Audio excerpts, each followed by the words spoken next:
Welcome to the Screen Rot Podcast, the podcast where we discuss the weirdest and worst content that's been rotting our screens and indeed our minds. Shout out to the subscribers on Apple, the subscribers on Spotify, the people who signed up on YouTube to subscribe and to see the videos as soon as they come out. Of course, a big shout out to everyone on Patreon, the people who are paying their way, the Freemasons on $3.99 a month, the Illuminati on $5.99 a month, and of course, most importantly, a big kiss and a wink to the ladies who listen, who are indeed some of the most gorgeous and sexy ladies in the UK. I'm here with Jake Farrell. Glad you got the wink. You really laboured wink today. That was slightly troubling, actually. Do you wink at people? Not as a rule, no. I throw in a lot of winks. You're winking a lot? Yeah, I'm winking a lot. I'm winking an awful You're Harry lot. Winks. I'm Harry... I'm Harry Winks. I'm Harry Winks, that sprite-footed little twink. I am Harry Winks. Spraying winks out left, right and centre, mate. Yes, how are you? What's going on? I mean, I do want to draw attention, may as well say we're in a slightly different formation to what we usually... Yeah. People have been commenting, by the way, on the Patreon about... Apparently, we flipped, again, a marker of our professionalism. At some point, when we moved into the new studio, we flipped the way that we were sat in relation to the camera, having sat in a very specific way for like 50 weeks before it, and we didn't even notice. Apparently, I think we went to the Ant and Dec model of the shorter person being on the right of shot. Is it not that it goes JAC, then JAK, Jacob, then Jake? What we're doing purely alphabetical. No, I think that's what people wanted. Like a fire drill. Yeah, I think people wanted us to be alphabetical. Right. That's also today. This is going to blow the patrons' minds or everyone's minds going out on the feed. We're in a slightly different formation because we've got a special guest. We've got a special guest. First ever special guest. Yeah. What does it say about us that we haven't had a guest so far? Is it confidence in our own ability? Is it shame that we don't want anyone else to know we're doing this? Yes. Definitely. In an ideal world, we wouldn't release the podcasts. We'd just keep them on the memory card. One day I will release the pilots. Oh my god. I might have that Zoom recording somewhere. Yeah. The dirty pilots. The dirty dozen. Yeah. We are in a new formation. We've got a guest on today. He's a mate of mine. He's a he. There's the first hint. It's a guy. Who'd have thought? In the comedy industry. Well, this is it. So we should address that. So great comedian Lucy Beaumont tweeted a couple of weeks ago now about how there are comedy clubs in the UK that have all male lineups that don't have female comedians on the bill. She was saying how there's places like the Hot Water Comedy Club in Liverpool, which doesn't always have females on the bill. She mentioned a few other comedy clubs, and a lot of comedy clubs were sort of fighting back. Go, we're doing our fucking best. We can't find people that it's hard. It's created this big argument. I was with yeah, all right, I'll name her. I was with brilliant comedian Rachel Fairburn. Yes, you know Rachel. Yeah. So funny. Times, yeah. And she was saying that there are certain comedy clubs in the UK. In certain parts of the UK, I won't name the name of the comedy clubs, I won't name the name of the towns, where she was like, the least feminist thing you could do for me is make me go and perform at those shitholes.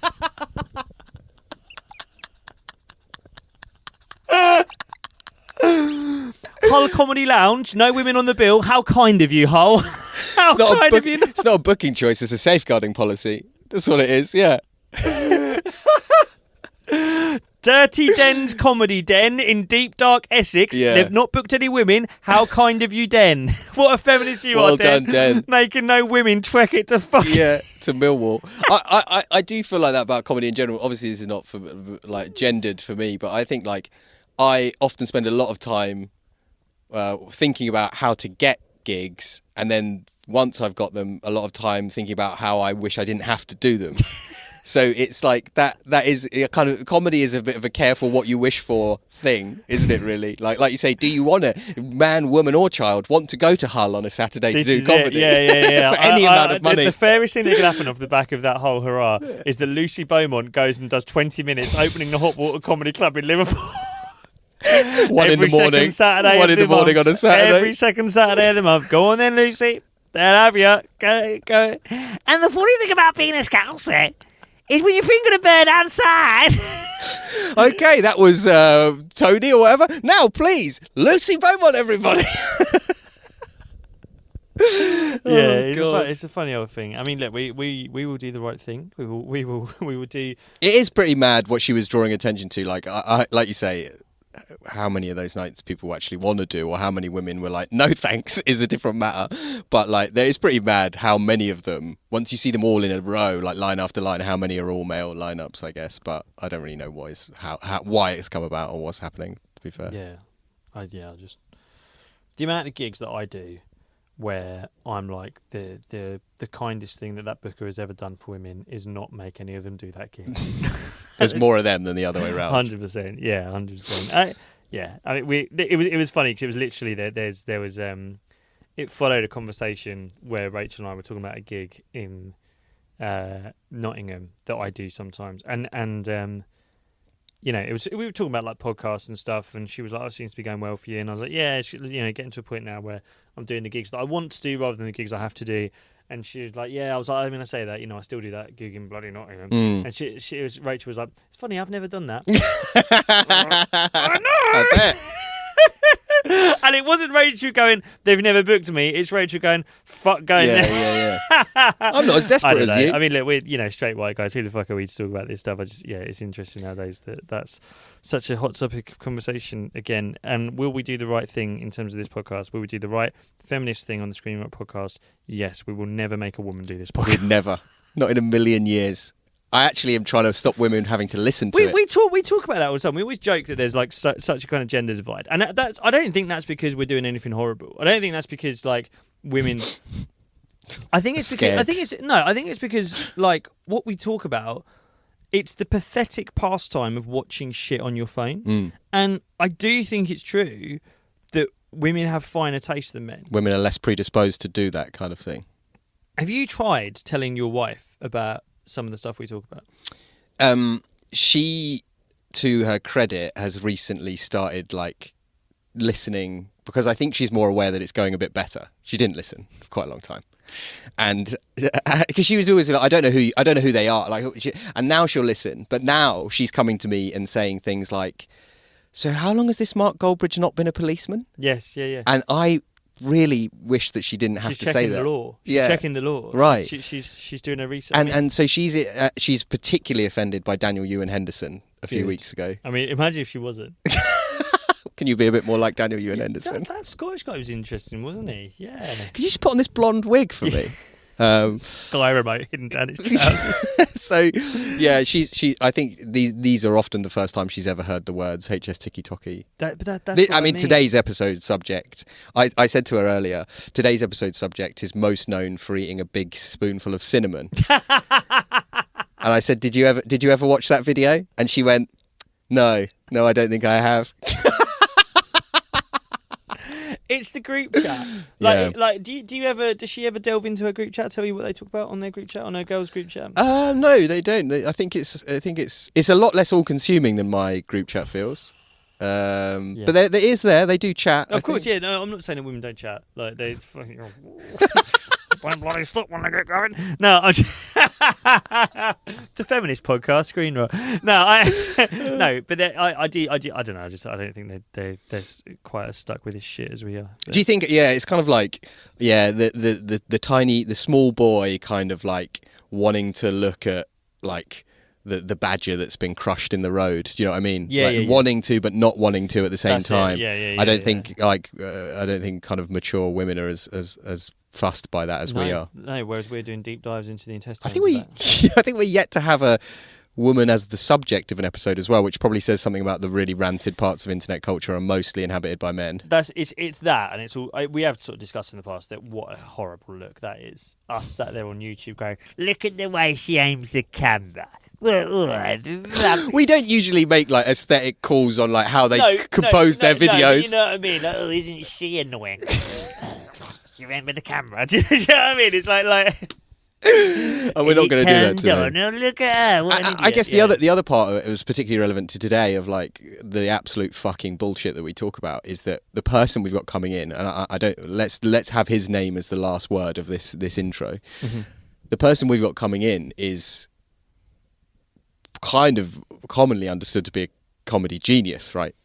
One of the most beloved comedy. He's a. Yeah, I mean, we're not going to say this to his face. No. Fucking blokes, aren't we? I'll take a piss out of his glasses. So.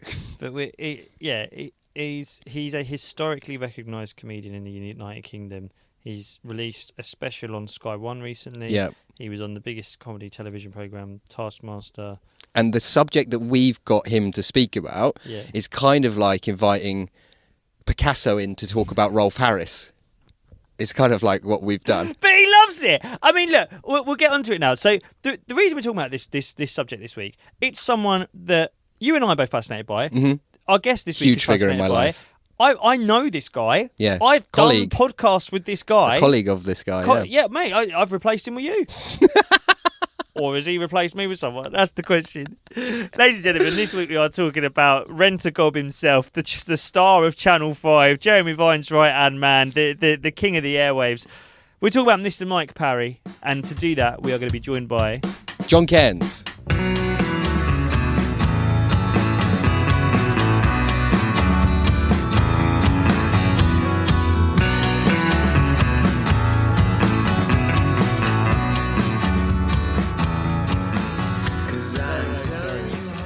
Won every award you could win, and we're telling him how to hold a fucking microphone. I'll never take it out. No. And these are you going to wear your headphones? I've got to monitor the level of the sound. Don't worry about the headphones. It's like a school tie with him. He refuses to wear it. I don't own a tie in real life. And he refused to hold the microphone up to your mouth as well. I don't own a shirt. What? Yeah. I don't own a shirt. What? I don't own a shirt. It's rubbish, isn't it? I don't. Own a shirt. I won an ARIA award. Yeah. Yeah. For, Yeah. Well, for Be hard to be friends with you and not know it, but for radio. yeah. I the had drugs one. Yeah. Yeah. I had to use my Instagram account to ask someone who follows me to bring some. I only own sports socks, so I had to get someone to bring me some socks to the London Palladium. why are you burdening John with this at the beginning of the recording? It doesn't make any sense. I like this.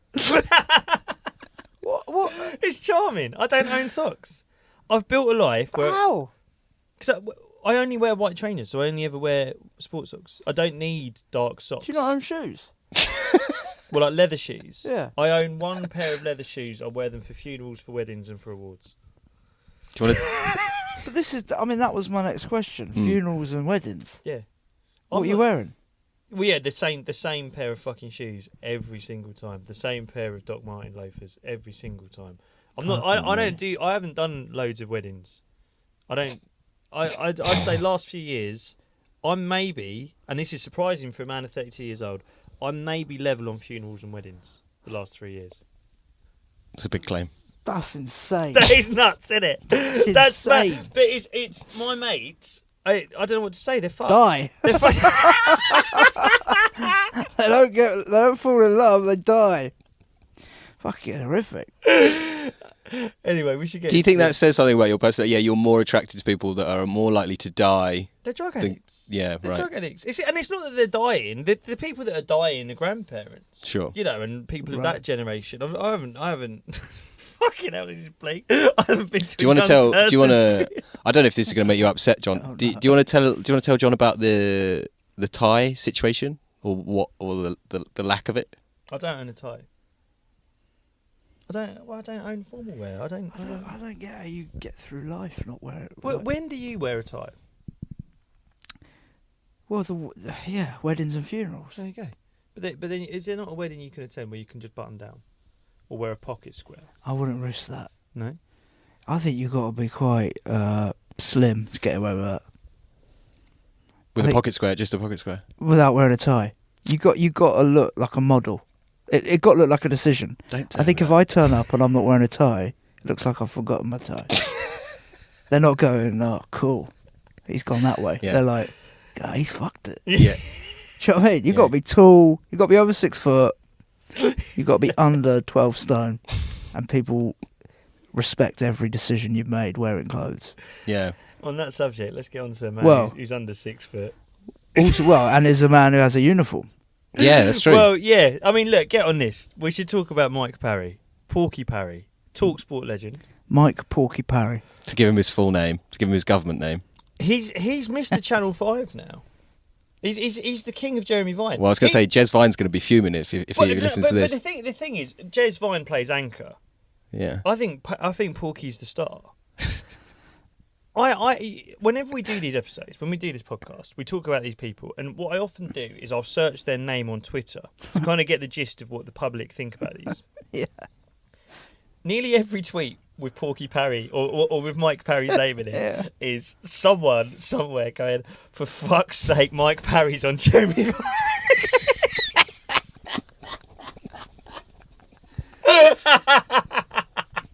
Yeah, and it's him replying saying like bit harsh. Bit harsh. He does Vine in the mornings. Every morning, nearly. Vine then sometimes gets him on his Radio 2 breakfast show, lunchtime show. Yeah. On the radio there. So the Vine brothers, who in Parry's opinion, by the way, and I should say at the start of this. Stop interrupting, John. Sorry, but you'll be grateful of this. Oh, yeah. I obviously know. I used to do a podcast with Porky. Yeah. You know what I mean? Let's get that out of the Vine top. brothers, who you're about to talk about. Porky, Mike once told me that the Vine brothers are the most talented family in the UK. He said that family is the most talented family in the United Kingdom. Well, I mean, they're pretty talented. The boot fits. Jeremy Vine. Tim Vine, yeah. And Tim Vine. Imagine if those were your kids. You'd be like, wow, they've the done well. one-liner comedian and the talk show. Oh, well, they're minted. They're minted. The cycling lunatic. But Tim Vine loves Porky. Really? The whole Vine family love Porky. Yeah. And I think maybe that's how Jeremy Vine got into... Wow, that way around. I think so. No. Jeremy Vine ain't listening to Talk Sport. No. Tim Vine always went, he goes on to plug stuff, and obviously isn't he chair of Sutton or something like that? Yeah. I have this theory about Talk Sport where it's like basically kind of middle class people or upper middle class people like are not even aware it exists. Yeah. Like I will say to people, and obviously when I was younger I was listening to Talk Sport all the time, or like if you're in the car you have Talk Sport on, and people will be like, "So what's that?" And it's like Porky Parry, Alan Brazil, Ray Parlour, and it's just like it just doesn't really register. So I feel like Jez would have needed a shaman figure to bring him into the world of Talk Sport, I think. Yeah. He wouldn't have known about it by himself. Yeah. Well, that's how I discovered Mike Porky Parry. When he did a radio show, I didn't listen to him when he was with Brazil or Townsend. Yeah. And apparently they were glory days. Breakfast show. Yeah, magic stuff. I didn't listen to it. I came across them, and I, to this day, still think it's one of the best radio shows. And it was Mike Graham and Mike Parry. Now, people listening are going, Mike Graham. We should discuss Mike Graham. So Mike Graham... How long have you got? Does... GB News. It's not GB News, it's Talk TV. Talk TV. You could be forgiven for mixing them up, Yeah, to be fair, but... He's Talk TV. He's Talk TV. He's Murdoch. Piers Morgan's one. And he's... he people probably know him if they've never come across him with an argument he did last year where he said you could grow concrete. And the guy he's interviewing just kind of stares at him and goes, "No, you can't." And they have this stare off, and then he just hangs up on him, and it went crazy. Just people. So he's the guy that thinks you can grow concrete. Was it some kind of Extinction Rebellion guy? It was this guy. He was going, "Why should we make?" He was saying, I don't know what his argument was. Timber. Yeah, and he was going, "Why should we make houses out of wood?" Yeah, and he goes, "Because it's you can grow wood. It's sustainable. What do you mean it's sustainable? Well, you can grow wood. Yeah, what, you can't grow concrete?" And then the guy goes, "No." And then Mike Graham just stares at him, and then there we go. Oh, and man. I am so crazily, I'm still saying Parry and Graham did the early they did some mad crazy slots. They had all hours of the day and night, didn't It'd be insane. Yeah, You'd be tuning in at 1 a.m. They'd be on, and then they'd be on again at 10. You're like, when do they sleep? Like, they really weren't put anywhere. Yeah. But so for this, I was listening to some old clips, and they did a podcast separately called On the Record. Yes. About their Fleet Street, New York tales. And I mean, look, I'm sorry, it's fucking funny. Their banter, their energy, it's just so funny. And they genuinely did have something, but it all went wrong. And there was a beautiful moment, and I think this is when I realised you knew who he was. It all went wrong when I think they did a gig in Glasgow, and I think Parry basically sliced off a lot of cash. There was something not happening. Oh, right. It was the money falling out. Well, I think so. They just fell out one day, and that was it. That was the end. And it was very publicly done on Twitter. And Mike Graham started putting screen grabs of his autobiography that he said he was writing, which has never come out. But This was 6 years do you remember ago, it? yeah. But the screen grabs were chapters that he'd clearly just written that day about how much of a cunt Porky is. And then Porky had been getting involved, and loads of TalkSport people are going, "Come on, mate, you two need to meet up." And like he's going, "I'm never speaking to that snake again." And then he kept putting these screen grabs of paragraphs about Porky, saying it was from his book. For the record, that is how this podcast is going to end. With me posting screen grabs of an autobiography I've written that day on Instagram, being like, Jacob Hawley's an embezzling cunt. Self-publishing one of them Amazon books. One of them books that goes out as a PDF on Amazon. Real business secrets of the pharaohs kind of vibe. If people don't know who we're talking about, Mike Parry, as you say, he was part of this double act on radio. He now appears, as we say, on Jeremy Vine, and he's kind of, I mean, we talk about him just now. You described him as rent-a-gob. Rent-a-gob, yeah. I said gammon for hire. He's a guy in his mid-60s who, the thing is nowadays, and I think it's crazy, so much like mid-morning terrestrial television, when we were younger, it was just shit. Do you know what I mean? It was kind of half the news, but it was just junk. It was just rubbish. You know, it was Loose Women. It was Trisha. And it was never supposed to be anything heavy. It was never supposed to be taken seriously. Right.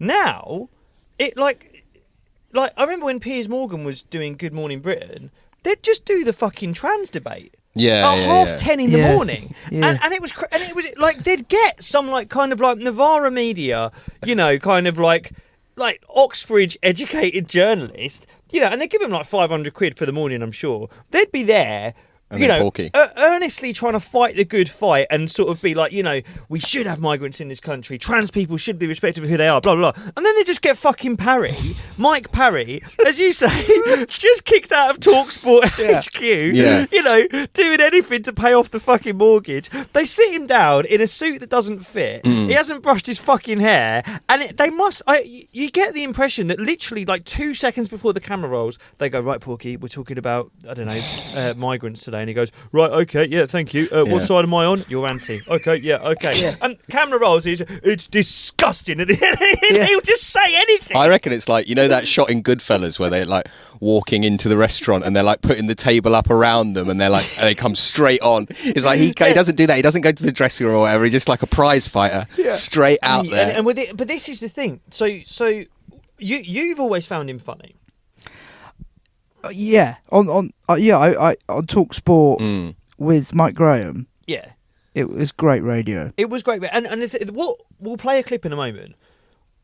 What they're saying is obviously mental. Like the stuff they come out with, it's proper. We use this phrase all the time, right? But it is proper. You know, leave a chimp in a room with a typewriter for long enough, it'll type anything. He'll say anything. Like the stuff they come out with, as you say, they're on radio at fucking 2 a.m. They'll just say anything. But what I find really funny, it's not even what they're saying, it's how they respond to one another when the other one's speaking. Yeah. It's that old rule of radio of no dead air. They don't stop. Like if it's really really interesting. Yeah. But also that's exactly But the best thing is that and I've me and some mates do this to each other. When you listen to Parry, Mike Graham's talking, right? I don't know if it's on this clip. You can find any clip and he's doing it. He's not listening to Graham. So he just goes, yes. Sometimes and he's just going, yo. Like he just so Mike Graham's talking about some kind of transfer news, or he's kind of read something, and they just went anywhere. I've read here, Mike. Referees they're going to start putting orange cards. Imagine an orange card. What would you want an orange card for? It's ridiculous, isn't it? VAR. Whose idea was VAR? He just does that, and you're listening, going, he isn't listening to a word he's saying. Like, he's probably looking at the paper. He's going, years, yours. So Imagine going for dinner with him. Imagine on a What do you first imagine? date. You have. You fucking have. Yeah, what is it? You've been for all 3 meals with him. I was doing John. He used to pay you in breakfast. He fucking didn't pay me a penny. This is, again, I fell out with him. See, because I was doing your tour support. So me and you, it wasn't for long, but I did. It was just before lockdown. I was driving around the country with you. I know, man. And we'd be doing this. Yes. Yo. We did these long drives around the country, and I'd found him funny for years. So we were talking about him, and I just, I was fairly new in comedy back then. I was only a few years in. At that point, you don't.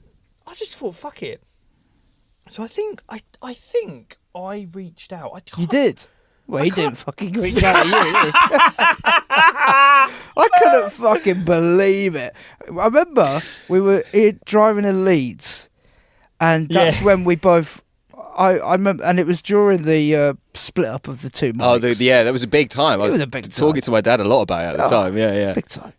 And we were talking, and it was one of those moments where I was like, I didn't realise, stupidly, you kind of think, I didn't think anyone else knew who he was. Yeah. And Jacob was in on it, and I'm like, fuck, all right. And we had this great chat about him. I don't know, was it a week later? You were like, I'm meeting him. Screen grabbing text with him. I'm like, how have you fucking done this? But he wanted someone young. Wasn't the pod about? This is the thing. He had obviously broken up with his long-term. Broken up is an interesting choice. Yeah, well, but they were like a married couple. They were like a married couple. So he sacked it off. And he obviously saw me, right, okay, Jacob Hawley, who's this? Young fella, Right, okay, my ticket back to the airwaves, let's go. So, we meet in a hotel. No, I remember where we met. It wasn't a hotel. It was the Nag's Head in Covent Garden. We meet, and And for context, you're 24 at the time? 25? Yeah. I'm 26. And it's funny, I don't know why I did this. I took a TV producer with me just to be safe. It was like a safeguarding thing. Nick. Yeah. I fucking hope I never get that call. Are you free Friday? What for?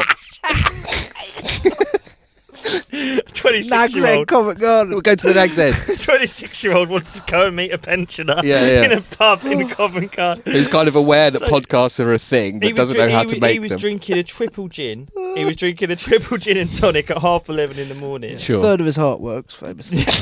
That's his catchphrase. Let's watch a clip. I mean, let's because I feel there might be people listening who don't know who the fuck we're talking about, and they're going, "What is this guy?" I think this is a kind of good gateway into what Porky is. When we and I think this is the cinnamon clip. Now you see what this is? This is a bottle of cinnamon. Cinnamon is some sort of a powder that you put into cakes and it makes them taste nice. That's fine. This is a tablespoonful of cinnamon. Now, somebody's tried to tell me that putting a full spoonful, and this is not a full spoonful, it's a tablespoonful of cinnamon in your mouth at once is impossible. And I've seen all these younger people than me who's shoving this stuff in their mouth and then they're all over the place because they can't take it. Well, believe me, I've faced worse than tablespoonfuls of cinnamon during my life. People have thrown things at me all my life, and all my life I've headbutted them away or taken the challenge. I'm going to take the challenge now. This is one of the fullest tablespoonfuls of cinnamon I've seen in the various challenges that I've seen recorded. Mine's going to be the best of all, and I bet you I won't even balk, okay? I won't even balk because I've been trained to take pain, okay? I've taken pain all my life. Here we go. I'm told there should be an explosive reaction. There won't be from me. I'm going to count you down. 3, 2, 1.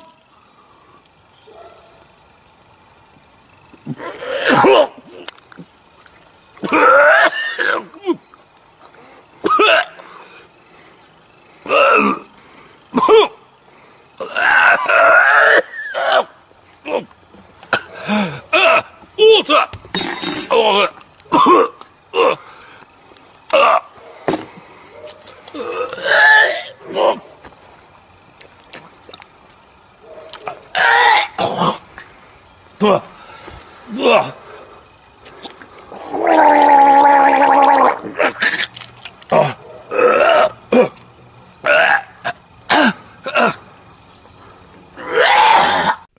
this is how I think most people. I know agree. it. It's the I most would viral agree. bit of Porky. But this, I think, it's good that we've mentioned that I met him and he took an interest in doing stuff with me. Because you ask yourself, why is this old man? And I don't mean that in a nasty way. He's in his late 60s, as you say. Third of his art works. Only a third of his art works. Why is he swallowing cinnamon? Mm. Well, I mean, yeah, I mean, he talks a lot about having heart surgery, and he's had an interesting career before TalkSport. I think he kind of co-created TalkSport. He did, yeah. But he worked at the FA, Press officer at the FA. and he had to deal with when Cantona Yeah. flew into the Crystal Palace guy. Before that, he was quite a high-flying journalist in like the Daily Express and all that. Which I think really speaks to how dysfunctional newspapers must. I mean, either he's got a lot wackier over time, No. or Fleet Street was really as debauched. No, I think genuinely, and again, this is a genuine recommendation. Yeah.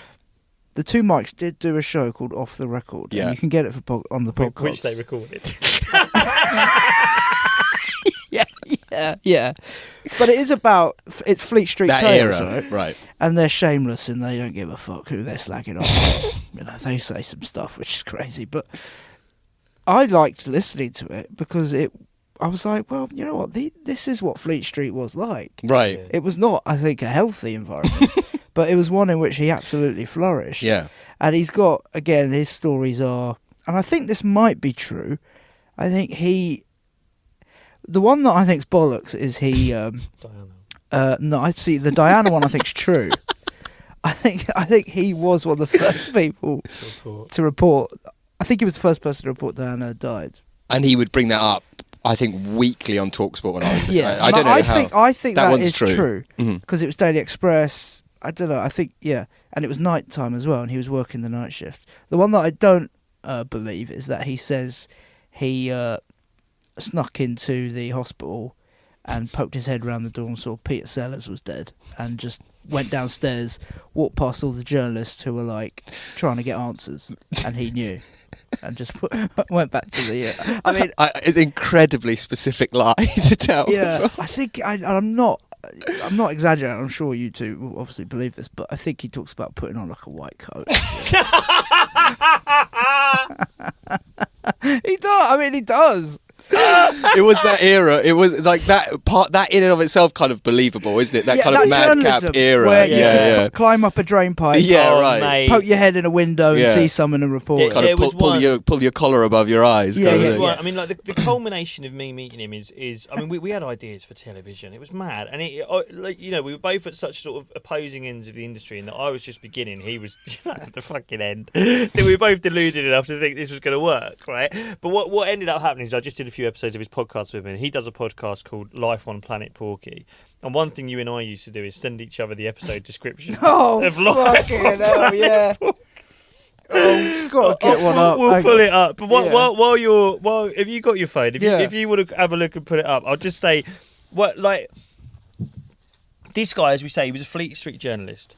He was there when Cantona kicked a fan. Mhm. He was there when I think you might be right that he was the first to report the death of Princess Diana. He Right, was okay. there at Peter Sellers. He claimed, as I say, I ended up doing this podcast with him. On one of the episodes, he claimed that he found the Yorkshire Ripper, that he was the one who reported on the Yorkshire Ripper, and the way that he did it. I mean, the funny thing with him, like I'd meet up with him to do this podcast, and we'd sit in a pub.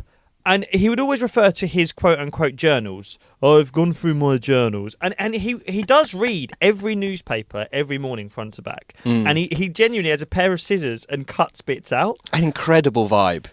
And he walks around with a brown leather satchel with these bits of newspaper clippings just throughout the day, Yeah. just so that he can just spout some shit that Right. he's read. And there was one... You know, we were doing an episode, and God knows how we ended up talking about the Yorkshire Ripper, but I mean, John will give us an episode description in a minute, and you'll get an idea of the stuff he talks about. We were talking about the Yorkshire Ripper. He claims that what happened was he had sources all over Yorkshire, right? And he claims that what happened was the police obviously turned up at the guy's house, at the Yeah. Yorkshire Ripper's house, Yeah. and, you know, placed him under arrest. There's police cars outside. He claims that what happened was one of the neighbours phoned him. because he was a well-known journalist in the area, and said, "Is that Mike Parry? I think the Yorkshire Ripper lives on my road." And so what he did, this is what he claims he did. He claims he went through the yellow pages, found the landline telephone number for the house that they claimed the police were at. Phoned the house. The police answered the phone. He says that he phoned up, and when they answered, he went, "Is this Ripper's house?" And the police said yes, and he hung up and wrote the story. And the thing is, like, I look, as we say, this guy is now in quite serious spaces in terms of what he talks about on television. Yeah. Everything he says is bollocks. This is the thing that I can't get my head around. Did you have an episode that you wanted to tell? Well, I I've mean, just is there randomly- anything that's worth saying? Well, no, like, so I'll give, again, for anyone listening, thinking, what is What is Life on Porky Planet about? Porky, And, yeah. so like, what's life on Planet Porky like? So he did a pod that no longer exists called Planet Porky. Oh, has it stopped? Oh yeah. Yeah, he is. yeah. It's been gone. I'm heartbroken. Yeah. Well then, yeah. Oh yeah, no. And it was a pod he did with Leslie Ann Jones. Yes. Now, After Leslie Jacob. Ann, LAJ. LAJ, The rock chick. the rock chick writer, LAJ. So she writes kind of unofficial biographies of. I think she was a genuinely very good music journalist back in the day, and I don't think she quite knew what she was getting herself involved in. Doing I don't think people doing a ever weekly do, do pod they? with Parry. Ashamedly, probably the only person who did? went on Planet Porky knowing what it was and wanting to do it was me. Yeah. I was the only guest who ever You're the actually... only, you're the only person who knew exactly what they would get themselves into. But so I mean, every podcast he put up a description of what was in the podcast. I've just randomly picked one, and if you pressed play on this, over the next 50 minutes, you would hear topics include. I mean, fuck, mate. Right, topics. This is one podcast. Winter in Argentina, the Falkland Islands, Edinburgh, enormous record collections, the Drifters, Porky the Dancer (brackets or Chancer), politicians milking their previous positions, the Tooth Saga reaching a conclusion, technology letting us down, a possible Beatles reunion.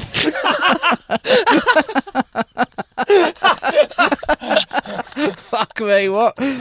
Barbara Bach, online versions of newspapers, the Open Golf, women's football, whether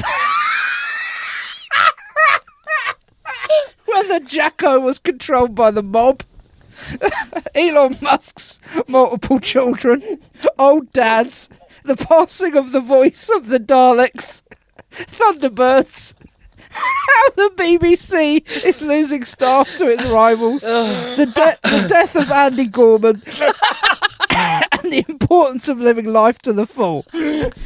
It's the podcast that provides you with a place in the shade while everyone else is overheating. It's life on Planet Porky. Now, that is just randomly picking one. That's just randomly picking one. Whether Jacko was controlled by the mob. Fuck me. The death of Andy Gorman was a real high. Not the death itself. Look, let's do one more. I've got no idea what's coming up. This was the second last one they ever recorded. Okay. Topics: summer concerns, Harry Styles, award ceremonies, Robbie Williams, the origins of Take That. Book serialisations, Wayne Rooney's England anniversary, autograph hunting, Jodie Comer, The Legend of Burt Bacharach, songwriting partnerships, expensive handbags, Oxford Street, Leo Sayer. Oxford Street, you can't be real. Fuck off. Fuck off, does it say Oxford Street?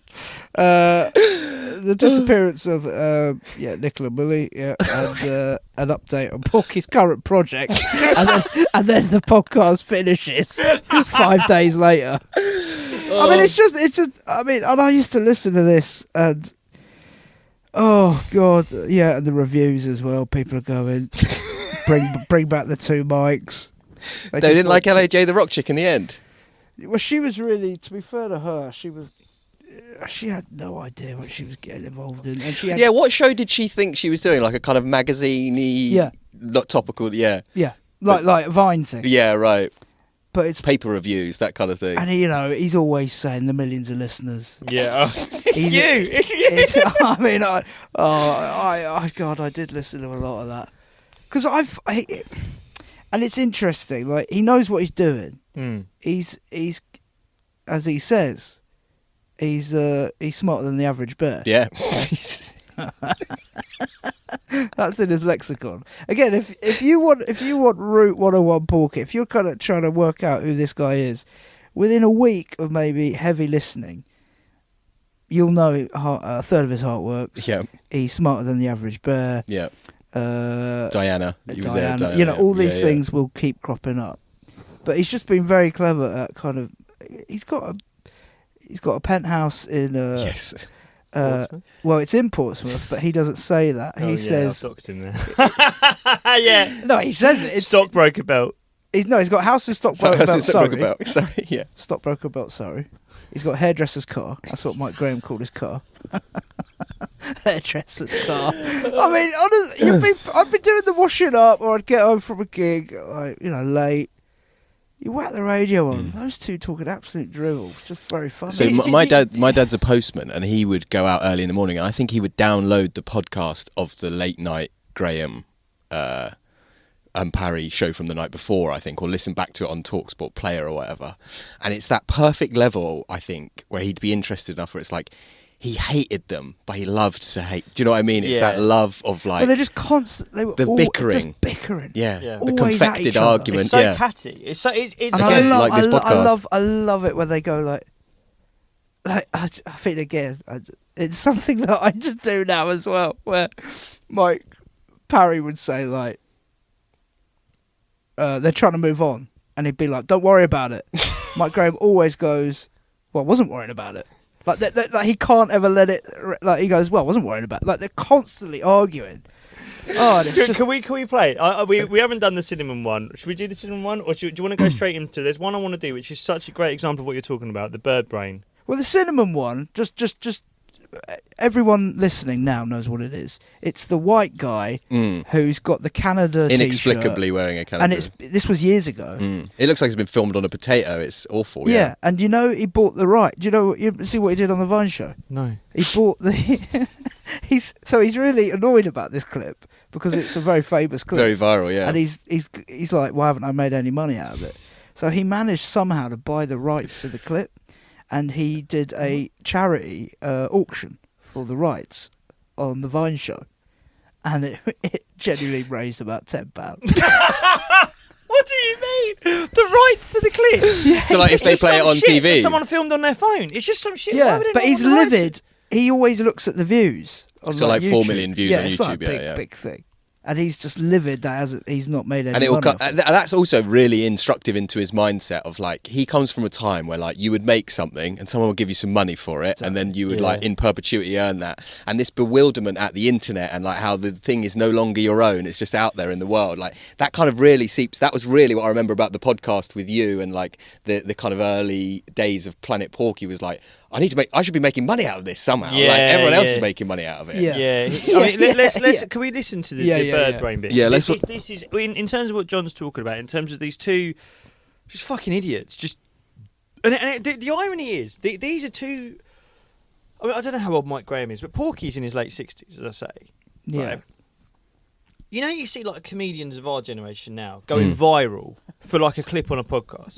Yeah. This is just that. Do you know, it is just that. You know, like Jamie Hutchinson, who did have a word. Yeah. And it went viral doing the Dr. What was his brother? Dr. Catford, yeah. Dr. Catford. Yeah. You must know what I'm talking about. Yeah. And that has now launched Jamie's career. Jamie's now, fucking, he cannot stop selling tickets. 65 sold out shows on his tour last year. Wow. He's a funny guy. He's a really funny comic. He's a fucking hilarious guy. Has been for a long time.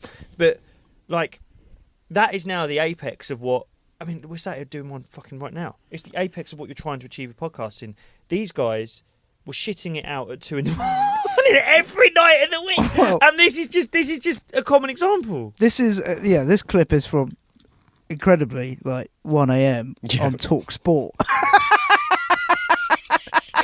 So bear that in mind when we get into, and we'll let it run for a bit, and maybe we can kind of talk over the top of it as well and narrate it a little bit. Or John, if you want me to stop it at any point, just let me know. Yeah. But yeah, this is Porky and Mike Graham talking about pigeons. Listen, I've come across a piece of information. Have you? And it's a combination of reading my defence journals and information from my friends in the Naval Intelligence. Exactly. Really? Finishing each other's Surely they could get you a pass on the old oil rig practice. Well, I'll have a word with them if we firm that one up. I'll have a word with them. Yeah. Now, do you know what's going to happen? Always on the cusp of laughing. I'll tell you what's as going to well. happen. Soldiers of the future will have. Neither what they're going of to do them is they're are going to ever capture listening. pigeons. Yeah. 'Cause you know why you have homing pigeons and all that kind of stuff? Why you have them? Yeah, Well, they exist. because they find their way home. Well, they are homing pigeons. That's what why, I'm saying, you know, but that's what I'm saying. But they don't have to be trained to be homing pigeons, do they? No, They do it. no, They exactly. just do it as a matter of course. Well, what scientists have done is they've now found the key part of the pigeon's brain that has the homing instinct. Yeah. Yeah. They're going to cut it out of the pigeon's brain Right. and they're going to implant it into soldiers' brains. Why? So that when they're on the battlefield and Yeah. they get disorientated, they know exactly which direction they should be, going in and fighting in and all this kind of stuff. You know what I mean? That's ridiculous. No, it's not. It's not. Why would you bother sticking something in a soldier's brain? Because it's like putting a compass in a soldier's head. Well, why wouldn't you just use GPS? No, you don't need to anymore. You don't need Well, to. yeah, but you would rather use. If somebody said to you, Yeah. you go on holiday, right? Yes. Now, just in case you don't find your way back. Yeah. Here's a mobile phone Yeah. that's got a navigation system on it, or we could operate on your brain and stick something inside it from a pigeon. Well, I don't know what you're laughing at. This is a massive new development in modern warfare. It's not. It's like something to do with some Development kind of in modern Frankenstein warfare. Nelson cabinet. No, supposing you were That's captured. why do you think you've got a sat nav?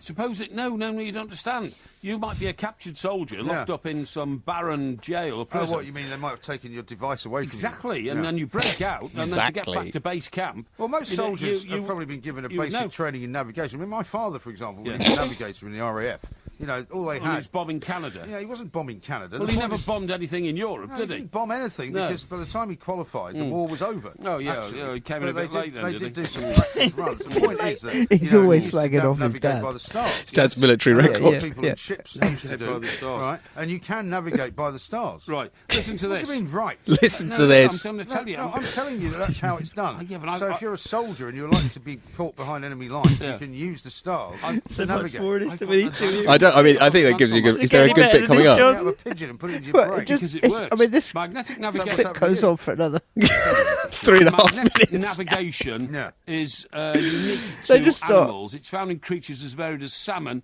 and monarch butterflies. Okay. Oh no, this is This has funny. been known for So you can decades. easily operate on a He monarch starts butterfly. calling him out. Yeah, That he doesn't know that's what right. he's saying. It's Hang known on. for- Need some very small instruments.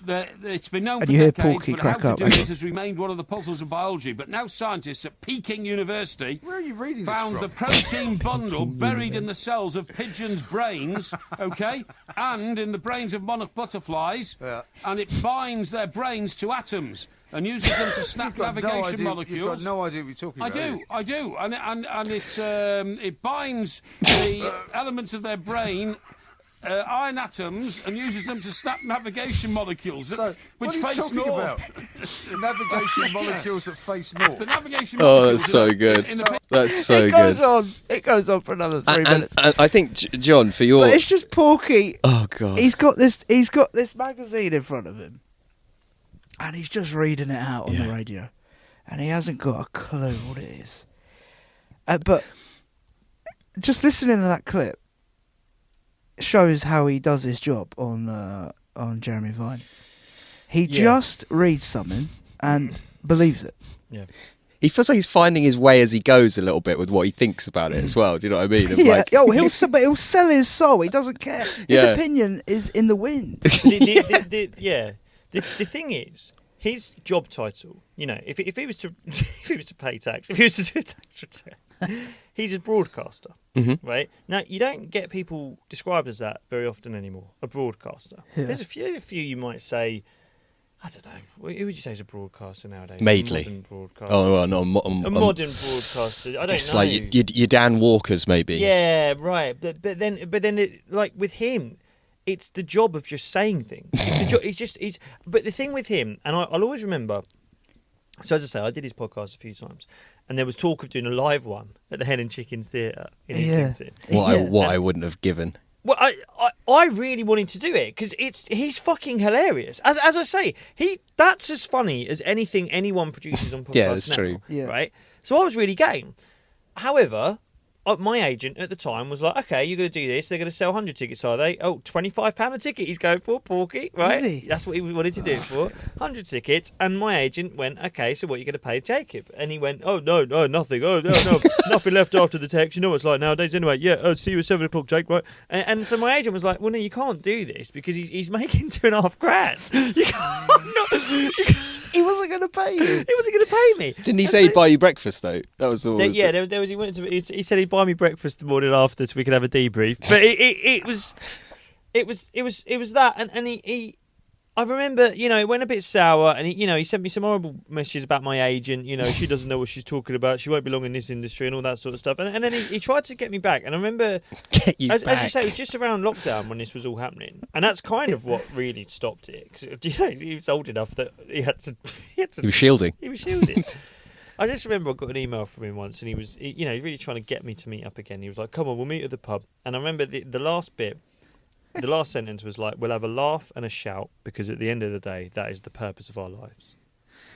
And I think at the time, it was lockdown and work had gone out the window and it was a scary time. And I just remember reading that over and over again and going, we'll have a laugh and a shout because at the end of the day, that's the purpose of our lives. And I was like, I think he might have cracked it.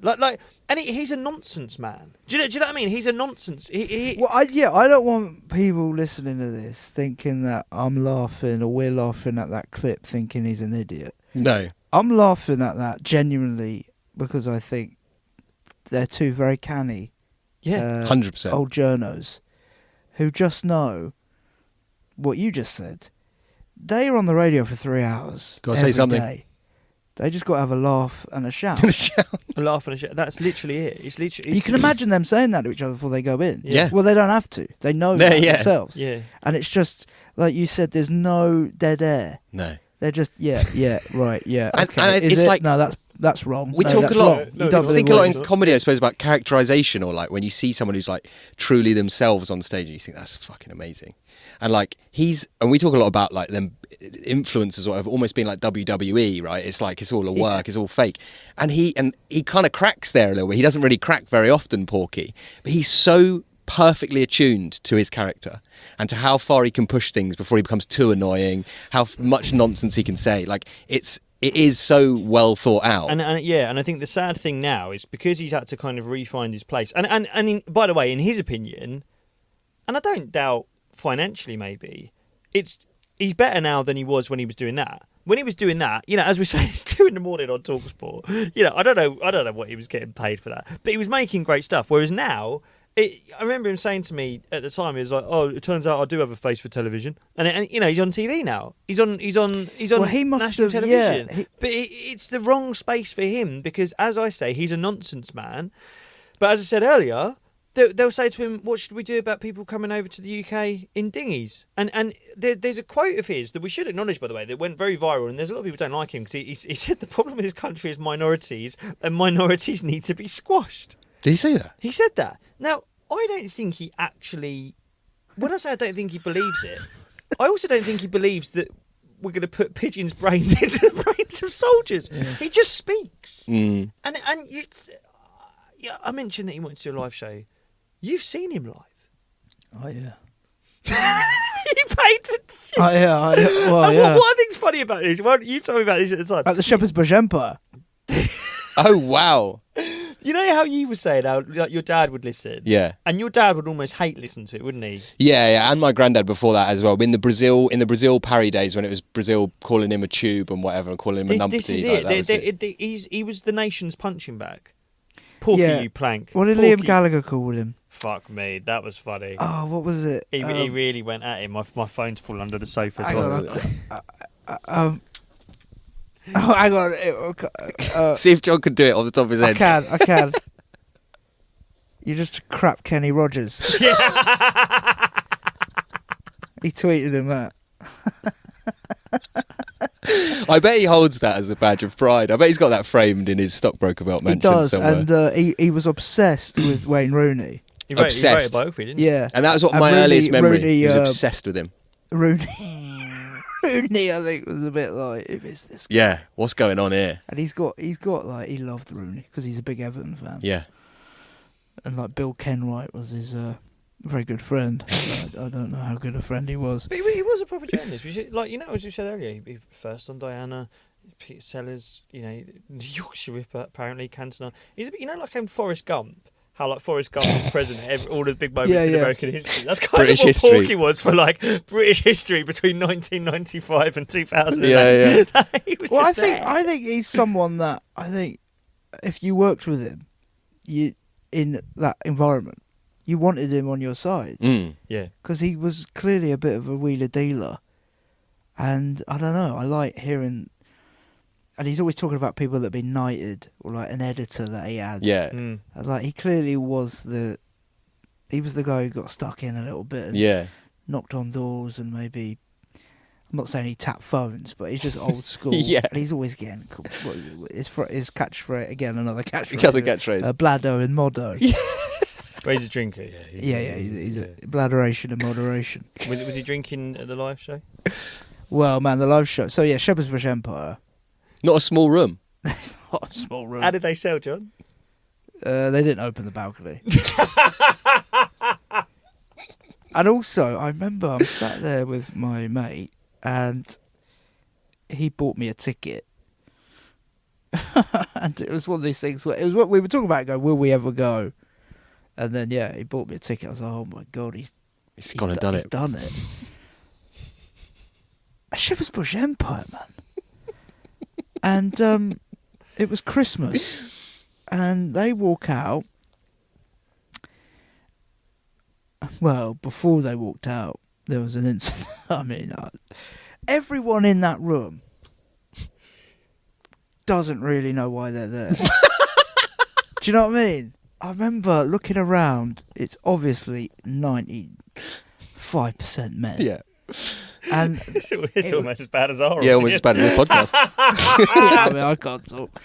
But like, man, it was like, bugger me. It was like, and what was quite interesting, it's different at podcasting because people turn up, and if everyone, you're sat in a room, and if everyone kind of, it's usually maybe a youngish audience that listen to podcasts, and if you're sat there, you're like, yeah, we all listen to this. How cool's that?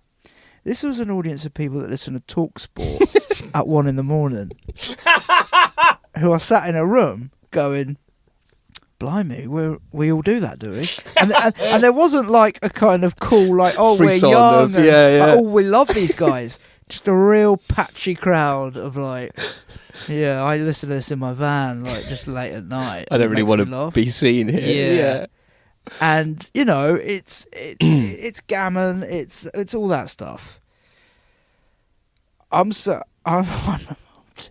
remember. I mean, it's not funny, but we're sat next to this guy waiting for it to start, and he's sat on his own next to me. He gives you an insight into the mental state of people who enjoy. Well, I see he's got his phone on, right, and he's got massive font. I remember it being massive font, hence why I can Never read good, yeah. And he's like, holding the phone and really with one finger typing.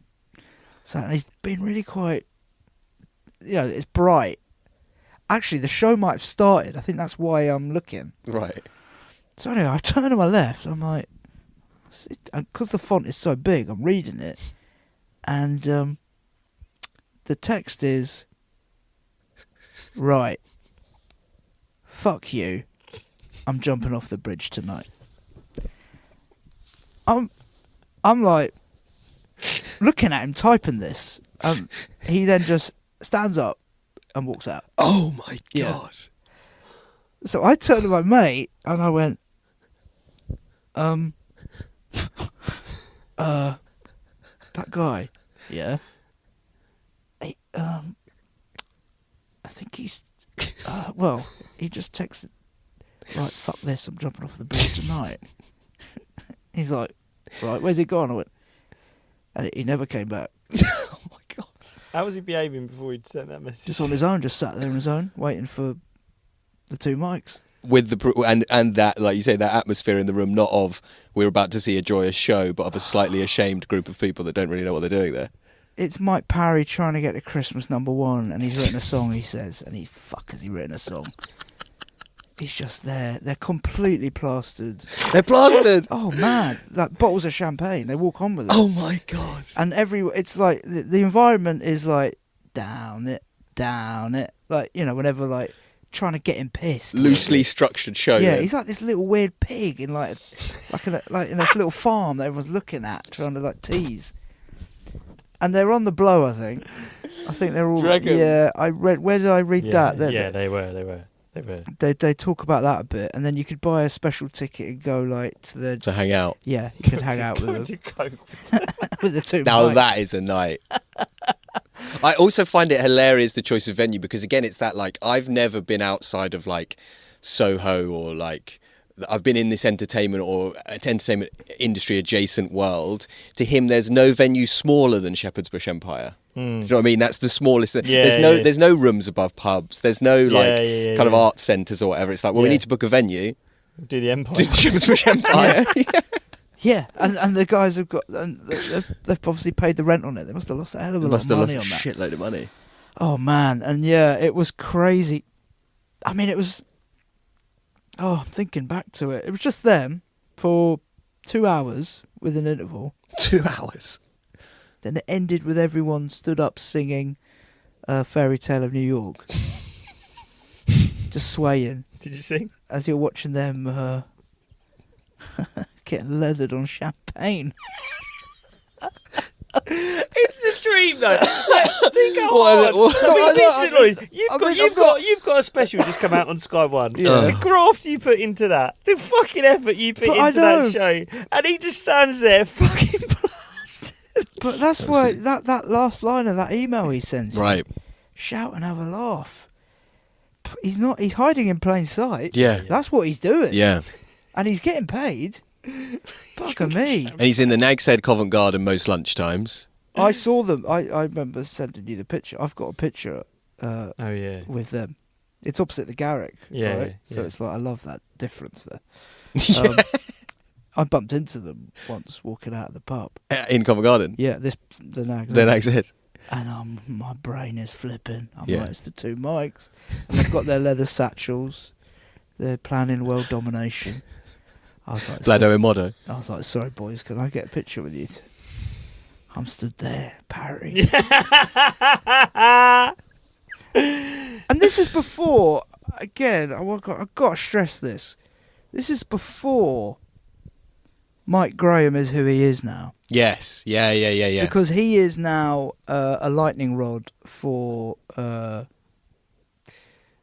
right-wing press on Talk TV. He's the guy who kind of he chats away to Jeremy Kyle, and he's rent-a-gob as well, but he's a lot more canny. It's nasty stuff, and I think what he's done is he's put himself in the driving seat of an operation that's a bit nasty. Whereas I think what Parry does is Parry's always in the kind of side carriage, and as I say, like I don't want to defend him when he says things like minorities. Need I don't think the exact wording was something like that. I watched it this morning. Oh, but he That's a mad thing to say. But I do just think the thing is he's a nonsense man that's been put in the wrong spot. But do you think it's like culture's shifted around him? Because it's like he was talking about Wayne Rooney for like 5 years on the TalkSport breakfast show with Alan Brazil, and now he's having to talk about culture war issues. Well, we've got a collection of things he said here. Thank you. If you go to the tweets first.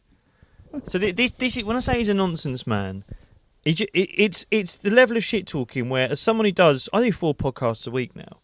I'm dying to get to this level. So someone's tweeting about Mike Parry going on Jeremy Vine. According to IMDb, Mike Parry has been on Jeremy Vine on Channel 5 132 times, and yet on his Radio 2 show he just called him Jeffrey. It's a bit like when he called Clyde Tilsley Colin and claimed it because he was too grief-stricken by the death of John Motson to remember Clive's name. There's more like this. Now they're talking about Palestine on Jeremy Vine, and it should come as no surprise to anyone that Mike Parry keeps pronouncing Gaza as Gaza. He thinks Hamas are called Hamoose. And then this is like a list of